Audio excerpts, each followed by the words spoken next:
Hello, critical reasoning and communication സ്കില്ലിൻ്റെ second മൊഡ്യൂളിലേക്ക് നമ്മൾ പോവുകയാണ്. അപ്പോൾ ഫസ്റ്റ് മൊഡ്യൂളിൽ നമ്മൾ എന്താ പഠിച്ചേ? ഫാലസീസ് പറഞ്ഞു, അതുപോലെ ഫാലസീസ് ടൈപ്പ് പറഞ്ഞു, ആർഗ്യുമെൻറ്റ്സ് പറഞ്ഞു, ഡിഡക്റ്റീവ് ആൻഡ് ഇൻഡക്റ്റീവ്, അതുപോലെ what is critical thinking and the definition and example for critical thinking. ഇത്രയും കാര്യങ്ങൾ നമ്മൾ ഡിസ്കസ് ചെയ്തു. അപ്പോൾ ഇത് എന്താണെന്ന് നിങ്ങൾക്ക് മനസ്സിലായിട്ടുണ്ടാവും എന്ന് വിചാരിക്കുന്നു. അടുത്ത critical thinking and evaluation of sources ആണ് പറയാൻ പോകുന്നത്. Module 2 critical thinking and evaluation of sources. Critical thinking is learning to think for yourself and to develop our own opinion backed by sound reasoning and support. Critical thinking എന്ന് പറഞ്ഞാൽ അതൊരു പഠിക്കലാണ്, അതൊരു മനസ്സിലാക്കലാണ്. എന്ത് മനസ്സിലാക്കുന്നു? നമ്മളെക്കുറിച്ച് മനസ്സിലാക്കുകയും ഒപ്പം തന്നെ നമ്മുടെ സ്വന്തമായിട്ടൊരു അഭിപ്രായം ഉണ്ടാക്കാനും പഠിക്കുന്നതിനെയാണ് ക്രിട്ടിക്കൽ തിങ്കിങ് എന്ന് പറയുന്നത്. ക്രിട്ടിക്കൽ തിങ്കിങ് എന്താണ്? സ്വന്തമായ ഒരു അഭിപ്രായം രൂപീകരിക്കാൻ പഠിക്കുന്നത്. ക്ലിയർ? ഇതാണ് ഈ ക്രിട്ടിക്കൽ തിങ്കിങ് കൊണ്ട് ഉദ്ദേശിക്കുന്നത്. ഓക്കെ, വ്യക്തമായ കാരണങ്ങളും ഉണ്ടാവണം. നമ്മൾ പറയുമ്പോൾ വിത്ത് എക്സാമ്പിൾ നമുക്ക് പറയാൻ പറ്റണം. ഒരു കാര്യത്തെ നമ്മൾ ക്വസ്റ്റ്യൻ ചെയ്യുകയാണെങ്കിൽ നമുക്ക് കൃത്യമായി പറയാൻ പറ്റണം. ക്രിട്ടിക്കൽ തിങ്കിങ്ങിൻ്റെ ഒരു എബിലിറ്റി എന്ന് പറയുന്നത് അതാണ്. One has to take the role of an active participant and become self reliant thinker and researcher. ഒരാൾ സ്വന്തമായ ഒരു മുൻകൈ എടുത്ത് ആ വിഷയത്തെക്കുറിച്ച് വളരെയധികം ചിന്തിക്കുകയും പറയുകയും അതിൽ റിസർച്ചൊക്കെ ചെയ്യുമ്പോൾ ആ ആളൊരു പെർഫെക്റ്റ് ക്രിട്ടിക്കൽ തിങ്കർ ആവുന്നു. Critical thinking is an idea which describes the deliberate thinking that helps you to decide what to believe and how to act. Critical thinking നിങ്ങളെ എന്ത് ചെയ്യുന്നു? തയ്യാറാക്കി എടുക്കുകയാണ്. എന്തിനു വേണ്ടി? ഹൗ ടു തിങ്ക്, എന്ത് ചിന്തിക്കണം, അതുപോലെ എന്ത് ഞാൻ വിശ്വസിക്കണം എന്ന് നമ്മളെ പഠിപ്പിക്കുകയാണ് ക്രിട്ടിക്കൽ തിങ്കിങ്ങിലൂടെ ചെയ്യുന്നത്. It helps you to examine a problem or issue from many angles to arrive at the best possible solution. നിങ്ങളുടെ മുമ്പിൽ ഒരു പ്രശ്നം വരികയാണെന്ന് വിചാരിക്കുക. ആ പ്രശ്നത്തെ മനസ്സിലാക്കാനും അത് സോൾവ് ചെയ്യാൻ വേണ്ടി വ്യത്യസ്ത വഴികൾ എങ്ങനെയൊക്കെ കണ്ടുപിടിക്കാം. ഇപ്പോൾ ഒരു പ്രശ്നം, ഒരാൾ നമ്മളോട് വന്നൊരു വിഷമം പറയുമ്പോൾ ആ വിഷമം നമുക്ക് വേണമെങ്കിൽ ഇമോഷണലി ഏറ്റെടുക്കാം, അല്ലെ? ഓ പാവം, എന്നോട് ഇങ്ങനെ പറഞ്ഞല്ലോ എന്ന് ഓർത്തെടുക്കാം. എന്തുകൊണ്ടായിരിക്കാം അങ്ങനെ പറഞ്ഞത്, എന്തുകൊണ്ട് ആ പ്രോബ്ലം ഉണ്ടായി തുടങ്ങി ഒരുപാട് ക്വസ്റ്റ്യൻസിന് ഉത്തരം കണ്ടെത്തുമ്പോൾ നമ്മൾ ആ വിഷയത്തിൽ കൂടുതലായി ഇൻവോൾവ് ആവുകയും അതോടൊപ്പം തന്നെ ആ പ്രോബ്ലം സോൾവ് ചെയ്യാൻ വേണ്ടി, ഇല്ലെങ്കിൽ ആ പ്രോബ്ലത്തിന് ഒരു നല്ല സൊല്യൂഷൻ കണ്ടെത്താൻ നമുക്ക് ക്രിട്ടിക്കൽ തിങ്കിങ്ങിലൂടെ സാധിക്കും. When we face certain problems in academic matters, critical thinking comes to our help. For instance, when doing research for college courses, one can apply critical thinking techniques to design the search and evaluate materials that have been collected related to research undertaken. ഇപ്പോൾ academic matters, അതായത് നമ്മൾ പഠനവുമായി ബന്ധപ്പെട്ട കാര്യങ്ങൾ, കുറച്ചും കൂടി വലിയ ക്ലാസ്സിലെത്തുമ്പോൾ നിങ്ങൾ റിസർച്ച് ചെയ്യാണ്, ഇല്ലെങ്കിൽ പ്രൊജക്റ്റ് ചെയ്യുകയാണെന്ന് വിചാരിക്കുക. ഏതെങ്കിലും ഒരു വിഷയത്തെക്കുറിച്ച് സ്വന്തമായിട്ടൊരു പ്രൊജക്റ്റ് തയ്യാറാക്കുകയാണ്. അപ്പോൾ നമ്മൾ പല പുസ്തകങ്ങളും വായിക്കും, അല്ലെ? പല രീതിയിലുള്ള പുസ്തകങ്ങൾ വായിക്കും. അപ്പോൾ അതിൽ ഓരോന്നിലും വ്യത്യസ്തങ്ങളായിട്ടുള്ള കാര്യങ്ങളാണ് പറഞ്ഞിട്ടുണ്ടാവുക, അല്ലെ? എല്ലാത്തിലും ഒരു വിഷയത്തെ തന്നെ പല ആസ്പെക്റ്റിലൂടെ, പല പെർസ്പെക്റ്റീവിലൂടെ, പോയിന്റ് ഓഫ് വ്യൂവിലൂടെ ചെയ്തിട്ടുണ്ടാവാം, അനലൈസ് ചെയ്തിട്ടുണ്ടാവാം. ഇപ്പൊ ന്യൂട്ടന്റെ ഒരു ലോ തന്നെ പല രീതിയിൽ എക്സ്പ്ലെയിൻ ചെയ്യാം. അതുപോലെ സൗന്ദര്യം എന്നുള്ള കൺസെപ്റ്റ് എത്ര രീതിയിൽ നമുക്ക് പറയാം. അത് ഒരാൾക്ക് മറ്റൊരാളോട് കാണുമ്പോൾ തോന്നുന്ന അതിനെയാണ് സൗന്ദര്യം എന്ന് വിളിക്കുക. ഒരു സൗന്ദര്യം എന്ന് പറയുന്നത് നമ്മളിൽ തന്നെ ഉള്ളതാണ് എന്നൊക്കെ പറഞ്ഞ് പല എക്സ്പ്ലെയിൻസ് കൊടുക്കാം. അപ്പോൾ നമ്മൾ അതിൽ നിന്നും കറക്റ്റായിട്ട് എന്താണോ നമുക്ക് വേണ്ടത് അത് എടുക്കാനുള്ള ആ ഒരു കാര്യം മാത്രം ഗ്രാസ്പ് ചെയ്യാനുള്ള കഴിവിനെയാണ് ക്രിട്ടിക്കൽ തിങ്കിങ് എന്ന് പറയുന്നത്. അതായത് ഒരുപാട് പുസ്തകങ്ങളുണ്ടാവും, നമ്മൾ വായിക്കുന്ന ഡെയിലി ഒരുപാട് പുസ്തകങ്ങൾ വായിക്കുന്നുണ്ടാവും. അതിൽ ഏതാണ് നല്ലത്, എന്തുകൊണ്ട് ഒന്ന് മറ്റൊന്നിനേക്കാളും മികച്ചതാകുന്നു എന്ന് തിങ്ക് ചെയ്യുകയും അത് പ്രോസസ്സ് ചെയ്യുകയും അതുവഴി എന്ത് ചെയ്യുന്നു, നമ്മൾ ഏറ്റവും നല്ല ഇൻഫർമേഷനിലേക്ക് എത്തിച്ചേരുകയും ചെയ്യുന്നു. ഓക്കെ, ഒന്നിനെ ഇവാലുവേറ്റ് ചെയ്യാൻ, അത് മനസ്സിലാക്കിയെടുക്കാൻ വേണ്ടി ക്രിട്ടിക്കൽ തിങ്കിങ് നമ്മളെ ഒരുപാട് സഹായിക്കും. But students are often taught how to find the information, but they are not taught how the materials collected can be utilized effectively. Students must learn how to evaluate the various sources of information, organize it to a research paper, which is balanced in terms scholarly articles and general interest articles. അതായത് നമുക്ക് പഠിക്കാൻ വേണ്ടി എല്ലാം പഠിക്കാൻ നമുക്കറിയാം അല്ലെ, നമ്മൾ സ്കൂളിലെല്ലാം പഠിപ്പിക്കുകയാണ്, അതുകൊണ്ട് തന്നെ നമുക്ക് പഠിക്കാൻ അറിയാം. പക്ഷെ എന്ത് പഠിക്കണം, എങ്ങനെ പഠിക്കണം എന്ന് ഇപ്പൊ നമ്മൾ സ്വന്തമായിട്ട് നിങ്ങൾക്ക് ഒരു പുസ്തകം തരികയാണെന്ന് വിചാരിച്ചു, ഇതിനെക്കുറിച്ച് നിങ്ങൾ എഴുതൂ എന്ന് പറഞ്ഞു കഴിഞ്ഞാൽ നിങ്ങളെ കൊണ്ടൊന്നും പറ്റില്ല. അതേസമയം ആ പുസ്തകത്തെക്കുറിച്ച് ഞാനൊരു ആർട്ടിക്കിൾ തരികയാണ്, ആ ആർട്ടിക്കിൾ നിങ്ങൾ പഠിച്ചിട്ട് എഴുതാൻ പറഞ്ഞു കഴിഞ്ഞാൽ നിങ്ങൾ വളരെ നന്നായിട്ട് എഴുതും. അതാണ് വ്യത്യാസം. നമ്മൾ പഠിപ്പിക്കുകയും പഠിക്കുകയും ചെയ്യുന്ന വ്യത്യാസം അതാണ്. നമ്മൾ ഒന്ന് നോക്കി ബൈഹാർട്ട് പഠിക്കുന്നതും നമ്മൾ സ്വന്തമായിട്ടൊന്ന് പഠിക്കുകയും ചെയ്യുന്നത് വളരെ വ്യത്യാസമാണ്. ഓക്കെ, അപ്പോൾ ക്രിട്ടിക്കൽ തിങ്കിങ് വഴി നിങ്ങൾക്ക് വളരെയധികം എന്താണ് ഇങ്ങനെ സ്വയം പഠിക്കാൻ പറ്റുന്നതാണ് പറയുന്നത്. ഇപ്പൊ ഒരു പുസ്തകം കിട്ടിക്കഴിഞ്ഞാൽ തന്നെ എന്താണ് ഇതിൽ പറയുന്ന കാര്യങ്ങളെന്ന് വ്യത്യസ്തങ്ങളായ സോഴ്സസ് യൂസ് ചെയ്തിട്ട് നിങ്ങൾക്ക് പഠിച്ച് അത് അവതരിപ്പിക്കാൻ പറ്റും. അതേസമയം പഠിക്കുകയാണെങ്കിൽ നമുക്ക് ആ ഒരു കഴിവുണ്ടാവില്ല, നമ്മൾ മറ്റൊരാൾ പറഞ്ഞതിന് അതേപോലെ വിഴുങ്ങുകയാണ് ചെയ്യുന്നത്. Okay, and scholarly articles are those articles which focus on the particular subject matter, can include such titles as Economic and Political Weekly, Journal of the Medical Association, Social Theory, etc. General interest titles may include Newsweek, Time, Outlook, and Economist, etcetera. അതായത് scholarly article, അതായത് വളരെ അറിവുള്ള ഒരു വിഷയത്തിൽ വളരെയധികം അറിവുള്ള ആളാണ് scholars എന്ന് പറയാം. അവരെഴുതുന്ന ആർട്ടിക്കിൾസ് എന്ന് പറഞ്ഞാൽ എസ്സേ പോലൊരു എന്താണ് റൈറ്റിംഗ് ആണ് ആർട്ടിക്കിൾ എന്ന് പറയുന്നത്. ഒരു വിഷയത്തെക്കുറിച്ച് അവർ വിശദീകരിച്ച് പറയുന്ന ഒരു ഇതാണ്. അപ്പോൾ സ്കോളർലി ആർട്ടിക്കിൾ എന്ന് പറയുന്നത് ഒരു പ്രത്യേക കാര്യത്തിൽ, ഒരു പർട്ടിക്കുലർ സബ്ജക്റ്റ് മാറ്ററിൽ അതിനെക്കുറിച്ച് ഡീറ്റെയിൽ ആയിട്ട് പറഞ്ഞിട്ടുണ്ടാവും. അതിനൊരു ഹെഡിങ് ഉണ്ടാവും. അതിന് എക്സാമ്പിൾ ആണ് ഇപ്പോൾ എക്കണോമിക് ആൻഡ് പൊളിറ്റിക്കൽ വീക്ക്ലി, അതുപോലെ ജേർണൽ ഓഫ് ഇന്ത്യൻ മെഡിക്കൽ അസോസിയേഷന് എല്ലാ ആഴ്ചയിലും ഒരു പബ്ലിക്കേഷൻ ഇറക്കും, അവരുടെ പുതിയ കണ്ടുപിടുത്തങ്ങളും പുതിയ കാര്യങ്ങളൊക്കെ വെച്ചിട്ട് ആ മെഡിക്കൽ റിലേറ്റഡ് ആയിട്ടുള്ള. അതിനെയാണ് എന്ത് പറയുന്നത്, സ്കോളർലി ആർട്ടിക്കിൾ എന്ന് പറയുന്നത്. അതിപ്പോൾ ജനറൽ ഇൻട്രസ്റ്റ് ആണെങ്കിൽ, ഇപ്പം മെഡിക്കൽ എന്ന് പറയുമ്പോൾ അത് ആ ഒരു പ്രത്യേക വിഭാഗത്തിന് മാത്രമേ മനസ്സിലാവുള്ളൂ. ഇപ്പൊ പൊതുജനങ്ങളുടെ താല്പര്യത്തിനാണെങ്കിൽ അത് ടൈം പോലെയുള്ള മാഗസീൻസ്, ഔട്ട്ലുക്ക്, എക്കണോമിസ്റ്റ് തുടങ്ങിയ മാഗസീൻസ് ഒക്കെ അതിന് എക്സാമ്പിളാണ്. സ്കോളർലി ആർട്ടിക്കിൾസ് എന്തൊക്കെയാണെന്നാണ് ഇനി പറയാൻ പോകുന്നത്. Scholarly articles are written by those authors who expert in a particular field of study and generally write articles on a subject area. അപ്പോൾ സ്കോളർലി ആർട്ടിക്കിൾ എന്ന് പറഞ്ഞു കഴിഞ്ഞാൽ ഒരു പ്രത്യേക വിഷയത്തിൽ വളരെയധികം അറിവുള്ള ആൾക്കാർ അതിനെക്കുറിച്ച് എന്ത് ചെയ്യുന്നു, ആ ഒരു മാറ്ററിൽ വെച്ചിട്ട് അതിനെക്കുറിച്ച് എഴുതുന്നു. ഇപ്പൊ ഇംഗ്ലീഷ് പ്രൊഫസർ ആണെന്ന് വിചാരിക്കാം, അദ്ദേഹത്തിന് ഇംഗ്ലീഷിൽ വളരെയധികം നോളജ് ഉണ്ടെന്ന് വിചാരിക്കാം. ആ ആള് ആ വിഷയത്തിലെ പുതിയ കാര്യങ്ങൾ ഇംഗ്ലീഷിൽ തന്നെ അദ്ദേഹത്തിൻ്റെതായ കണ്ടുപിടുത്തങ്ങൾ അങ്ങനെയുള്ള കാര്യങ്ങളൊക്കെ എഴുതുകയാണെങ്കിൽ അതൊരു എക്സ്പേർട്ടാണ്. ഒരു ഇംഗ്ലീഷ് എക്സ്പേർട്ട്, ലിറ്ററേച്ചർ എക്സ്പേർട്ട് എന്ത് ചെയ്യുന്നു, ആ വിഷയത്തിൽ എഴുതുന്നു. ഇപ്പൊ ഒരു എക്കണോമിസ്റ്റ് ആണ്, എക്കണോമിക്സിൽ വളരെ ബിരുദവും കാര്യങ്ങളൊക്കെ ഉള്ള ഒരാളാണ്, അദ്ദേഹം പുതിയ ട്രെൻഡുകളെ കുറിച്ച് എഴുതുന്നു. അപ്പൊ അതെന്താണ്, ഒരു സ്കോളർലി ആർട്ടിക്കിൾ ആണ്.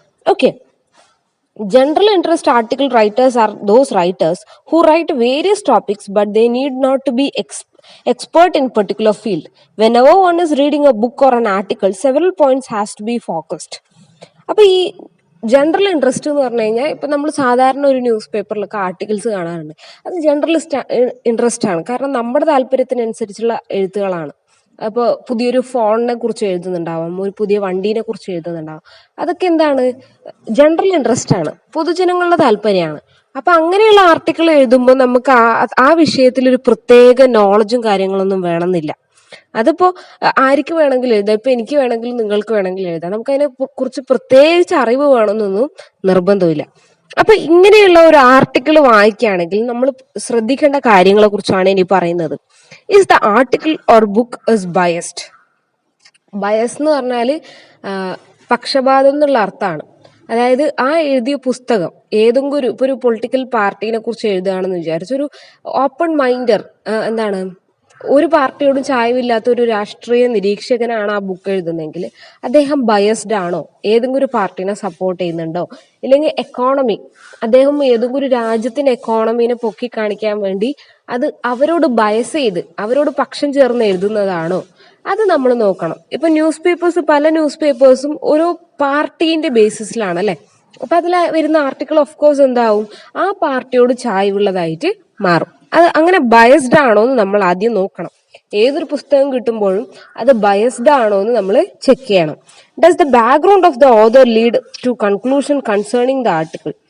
ഓതറിന്റെ ബാക്ക്ഗ്രൗണ്ട്, അതായത് ഓതർ ആ എഴുതുന്ന ആളുടെ പാസ്റ്റ് എന്തായിരുന്നു എന്നുള്ളത് നമ്മൾ അറിഞ്ഞിരിക്കണം. ഇപ്പോ വൈക്കം മുഹമ്മദ് ബഷീർ ആരായിരുന്നു, നെഹ്റു ആരായിരുന്നു, വില്യം വേർഡ്സ്വർത്ത് ആരായിരുന്നു എന്നൊക്കെ നമുക്കറിയാം. പക്ഷെ അവര് ഹിസ്റ്ററി അറിഞ്ഞാൽ മാത്രമേ അവരുടെ റൈറ്റിംഗ് മനസ്സിലാക്കാൻ വേണ്ടി പറ്റുകയുള്ളൂ. ആ കൺക്ലൂഷനിൽ എത്തുന്നുണ്ടോ എന്ന് നോക്കണം.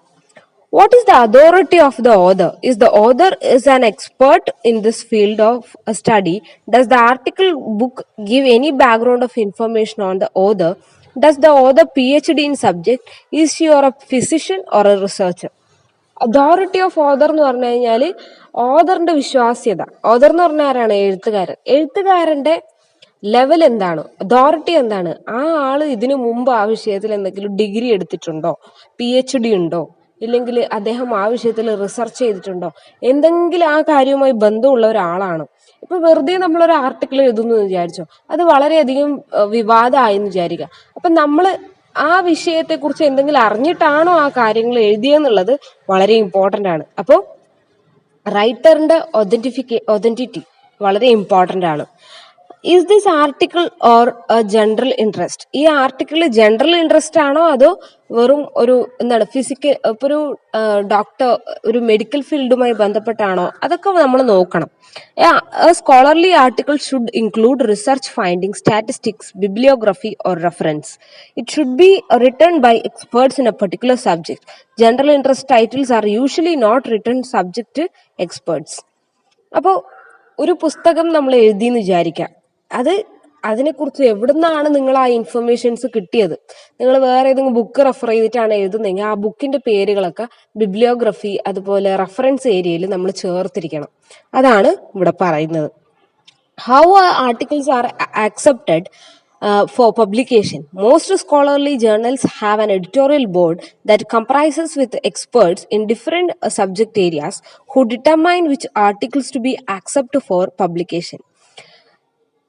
ഒരു പബ്ലിക്കേഷൻ എന്ന് പറഞ്ഞാൽ എന്താണ്? പ്രസിദ്ധീകരിക്കുക. അപ്പോൾ ഒരു ആർട്ടിക്കിള്, ആ ഒരു എസ്സേ പബ്ലിഷ് ചെയ്യുന്നുണ്ടെങ്കിൽ ആരാണ് ഇത് പബ്ലിഷ് ചെയ്യുന്നത്? അവര് ഇത് എഡിറ്റ് ചെയ്യുന്നുണ്ടോ? എഡിറ്റോറിയൽ സംഘമുണ്ടോ? ഇപ്പോൾ പത്രത്തിലൊക്കെ ആണെങ്കിൽ നമ്മളൊരു ന്യൂസ് കൊണ്ടുപോയി കൊടുത്തു കഴിഞ്ഞാൽ അത് എഡിറ്റിംഗ് സെക്ഷൻ എന്ന് പറഞ്ഞിട്ട് പ്രത്യേക സെക്ഷൻ ഉണ്ട്. അവിടെ പോയി അത് എഡിറ്റ് ചെയ്തതിന് ശേഷമേ നമ്മളുടെ അടുത്ത് എത്തുകയുള്ളൂ. കാരണം എന്തെങ്കിലും അതിൽ സെൻസിറ്റീവ് കണ്ടന്റ് ഉണ്ടോ എന്നൊക്കെ നോക്കാൻ. അപ്പൊ ആർട്ടിക്കിൾസിലും സ്കോളർലി ആർട്ടിക്കിൾസിനാണെങ്കിൽ അങ്ങനെയുള്ള ഒരു സംഭവം ഉണ്ട്. കാരണം എന്താണ്? അത് വായിക്കാൻ വേണ്ടി ഒരു എക്സ്പേർട്ട് ഗ്രൂപ്പ് ഓഫ് പാനൽ ഉണ്ടാവും. അവർ എഡിറ്റ് ചെയ്തിട്ട് മാത്രമേ അത് പബ്ലിക്കേഷന് പോകുള്ളൂ. അപ്പൊ ഈ ജനറൽ ഇൻട്രസ്റ്റിലും അതുപോലെ നടക്കുന്നുണ്ടോ എന്നുള്ളതൊരു ചോദ്യമാണ്. അത് നമ്മൾ ശ്രദ്ധിക്കേണ്ട കാര്യമാണ്. Is there an abstract at the beginning of an article? Abstract is a summary of the article. Most scholarly articles have an abstract at the beginning. Abstract എന്ന് പറഞ്ഞു കഴിഞ്ഞാൽ സമ്മറിയാണ്. ഓക്കെ, നിങ്ങളൊരു പുസ്തകം തുറന്നു കഴിഞ്ഞാൽ ആമുഖം എന്നുള്ളൊരു ഭാഗം ഉണ്ടാവും. അതുപോലെ അബ്സ്ട്രാക്ട് എല്ലാ പുസ്തകത്തിനും ഉണ്ടായിരിക്കണം. പുസ്തകമാണെങ്കിലും ആർട്ടിക്കിൾ ആണെങ്കിലും ഉണ്ടായിരിക്കണം. അത് ഉണ്ടോ എന്ന് നമ്മൾ ചെക്ക് ചെയ്യണം. അപ്പൊ അബ്സ്ട്രാക്ട്, വാട്ട് ഈസ് അബ്സ്ട്രാക്ട് എന്ന് ക്വസ്റ്റ്യൻ വരാം. അതുകൊണ്ട് ആ ലൈന് ഒന്ന് ഓർത്തു വെക്കുക. And abstract is a summary of an article. Most scholarly articles have an abstract at ബിഗിനിങ്ങിലാണ് ഇത് കാണുക. Okay, when looking at the books, keep in mind the following questions. അപ്പോൾ ഒരു പുസ്തകം കാണുമ്പോൾ നിങ്ങൾ ഇത്തരം കാര്യങ്ങൾ ഒന്ന് ഓർത്തു വെക്കുക. എന്തൊക്കെയാണെന്ന് വെച്ച് കഴിഞ്ഞാൽ, do you need books that cover new technologies, for example computers or nursing? അതായത് ആ പുസ്തകം പുതിയതായിട്ടുള്ള ടെക്നോളജീസിനൊക്കെ അഡ്രസ് ചെയ്യുന്നുണ്ടോ എന്നുള്ള കാര്യം നമ്മൾ നോക്കണം. അതുപോലെ do you need a book with up to date statics? അതായത് നമ്മളൊരു പുസ്തകം വാങ്ങുമ്പോൾ ഏറ്റവും ലേറ്റസ്റ്റ് ആയിട്ടുള്ള കാര്യങ്ങൾ, ഇന്ന് പുസ്തകം വാങ്ങുകയാണെങ്കിൽ ഒരു 2020 തീരുന്ന വരെയുള്ള കാര്യങ്ങളെങ്കിലും ആ പുസ്തകത്തിൽ ഉണ്ടോ എന്ന് നമ്മൾ നോക്കണം. എപ്പോഴും അപ് ടു ഡേറ്റ് ആണോ എന്ന് നമ്മൾ ചെക്ക് ചെയ്യണം. പിന്നെ ഒന്ന് പറയുന്നത്, do you need sources that cover new trends in A particular area?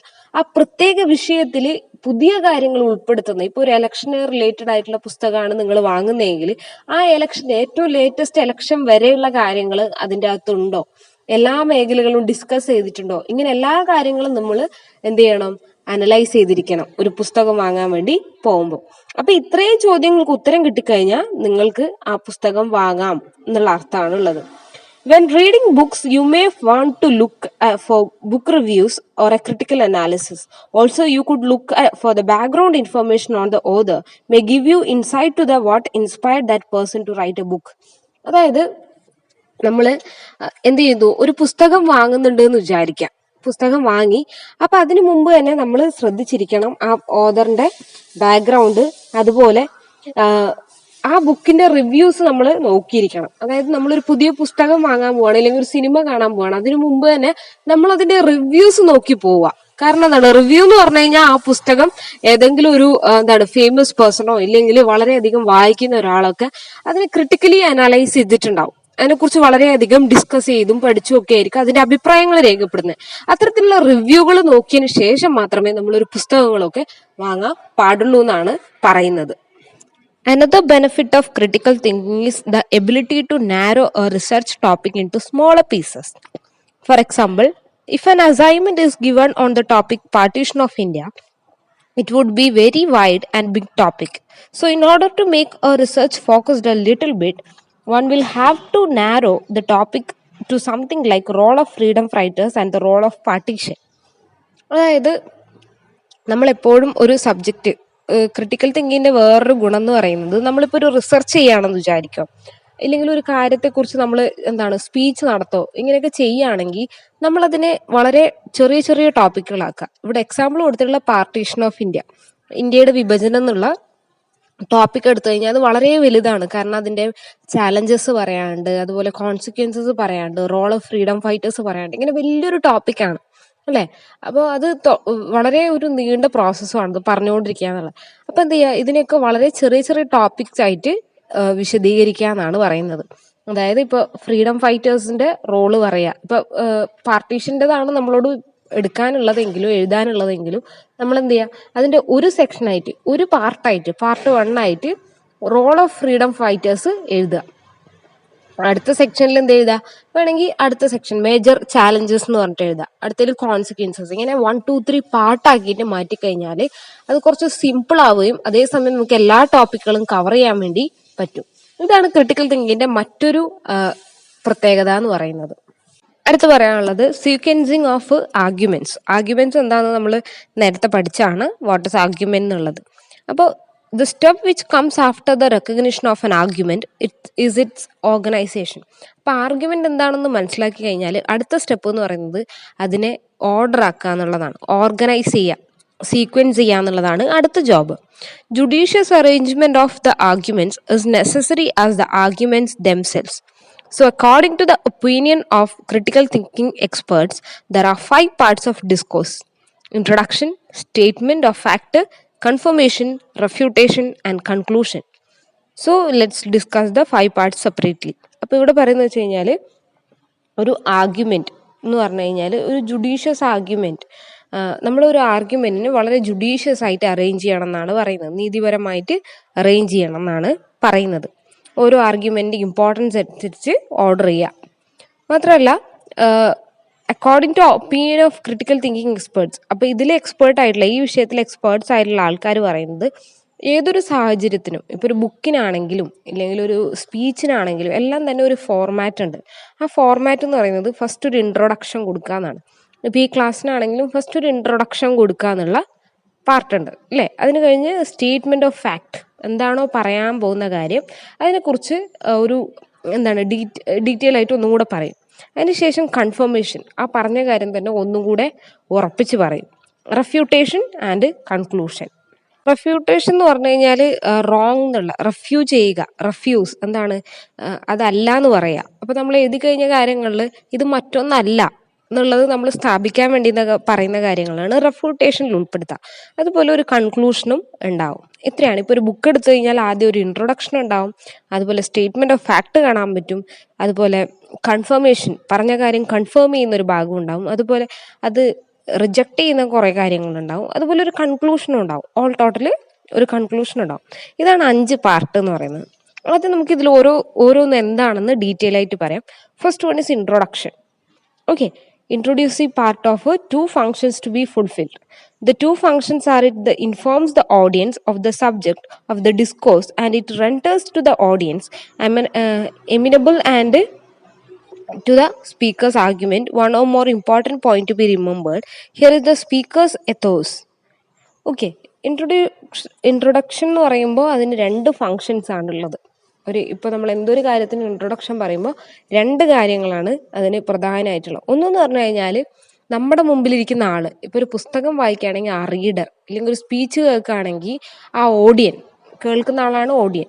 ആ ആൾക്ക് അതിനെക്കുറിച്ചൊരു ഇൻഫർമേഷൻ പാസ് ചെയ്യുക എന്നുള്ളതാണ് ഇൻട്രൊഡക്ഷന്റെ പ്രധാന ലക്ഷ്യം, അല്ലെ?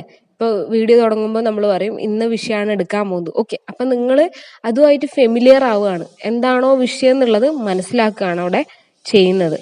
പിന്നൊന്നെന്ന് പറയുന്നത്, it renders the audience amenable to speaker's argument. To be remembered here, the speaker is ethos. പറയുന്നത് ആദ്യത്തെ ഫംഗ്ഷൻ നമ്മൾ പറഞ്ഞു അല്ലെ, നമ്മുടെ മുമ്പിലിരിക്കുന്ന ഓഡിയൻസ് അവർക്കൊരു ഇൻട്രൊഡക്ഷൻ കൊടുക്കുക. അതുപോലെ ആർഗ്യുമെന്റ് എന്ന് പറഞ്ഞാൽ എന്താണ്? തർക്ക വിഷയങ്ങളാണ്. ഇപ്പൊ ഒരു ഡിബേറ്റിന് പോകുമ്പോഴാണ് ആർഗ്യൂ ആണ് ചെയ്യുന്നത്. അതുപോലെ ഇവിടെ എത്തോസ് എന്ന് പറയുന്നത് മീനിങ് എന്ന് പറഞ്ഞു കഴിഞ്ഞാൽ ആളുകൾ വളരെ എന്താണ് ശ്രദ്ധിച്ചിരിക്കുക, അങ്ങനെ ഒരു മീനിങ്ങാണ് വരുന്നത്. അതുകൊണ്ട് തന്നെ ആളുകൾ വളരെയധികം ഫോക്കസ്ഡ് ആയിരിക്കും, നമ്മളെ വാക്ക് പറയുന്നത് കേൾക്കാൻ വളരെയധികം എന്താണ് ശ്രദ്ധിച്ചവരിയ്ക്കും. മനസ്സിലായല്ലോ? തർക്കിക്കാൻ വേണ്ടി ഇങ്ങനെ ഇരിക്കും. സോ അത് മനസ്സിലാക്കിക്കൊണ്ട് നമ്മൾ അതിനനുസരിച്ച് വേണം ഇൻട്രൊഡക്ഷൻ കൊടുക്കാൻ. ഓരോ ആളെയും ഏത് ടൈപ്പ് ഓഫ് ഓഡിയൻസിനെയാണോ നമ്മൾ അഡ്രസ്സ് ചെയ്യുന്നത് അതിനനുസരിച്ച് നമ്മുടെ ഇൻട്രൊഡക്ഷൻ സ്റ്റൈല് മാറണം. ഇവിടെ നോക്കൂ, കുറച്ച് ടൈപ്പുകൾ പറയുന്നുണ്ട്. ഇൻട്രൊഡക്ഷൻ ഇൻക്വിസ്റ്റീവ്, അതായത് ഇൻട്രൊഡക്ഷൻ ഇൻക്വിസ്റ്റീവ്, അതിന്റെ അർത്ഥം ആളുകളുടെ ഒരു ആകാംക്ഷ ജനിപ്പിക്കുന്ന, എന്താണ് പറയാൻ പോകുന്നത് എന്നുള്ള ആ ഒരു തോന്നൽ വരുത്തിക്കുന്ന രീതിയിലുള്ള ഇൻട്രൊഡക്ഷൻ കൊടുക്കാം. ഇവിടെ നോക്കൂ, അർണോൾഡ് ടോയിൻബി എന്ന് പറയുന്ന ഒരു പേഴ്സൺ, അദ്ദേഹം പറഞ്ഞിരിക്കുന്നതാണ്, does history repeat itself? ചരിത്രം വീണ്ടും ആവർത്തിക്കുകയാണോ? നമ്മൾ ചോദിക്കും എന്ത് ചരിത്രമാണ് ഇപ്പൊ ആവർത്തിക്കുന്നത്? നമ്മളത് കേൾക്കാൻ വേണ്ടി ഇരിക്കും അല്ലെ? അപ്പൊ അങ്ങനെ നമ്മളുടെ ഉള്ളിലൊരു ആകാംക്ഷ, ഒരു എക്സ്ക്ലമേഷൻ ഉണ്ടാക്കുന്ന രീതിയിൽ, ഒരു ക്യൂരിയോസിറ്റി ജനിപ്പിക്കുന്ന രീതിയിൽ നമുക്കൊരു ഇൻട്രൊഡക്ഷൻ കൊടുക്കാം. ഇന്ന് ഞാൻ പറയാൻ പോകുന്നത് ഒരു മാലാഖയുടെ കഥയാണെന്ന് പറഞ്ഞിട്ട് തുടങ്ങുകയാണെങ്കിൽ ആരാണ് ആ മാലാഖ, എന്താണ് ആ മാലാഖ ചെയ്തത്, ഇങ്ങനെ അറിയാൻ വേണ്ടി നമ്മളത് പിന്നെയും കേട്ടോണ്ടിരിക്കും അല്ലേ?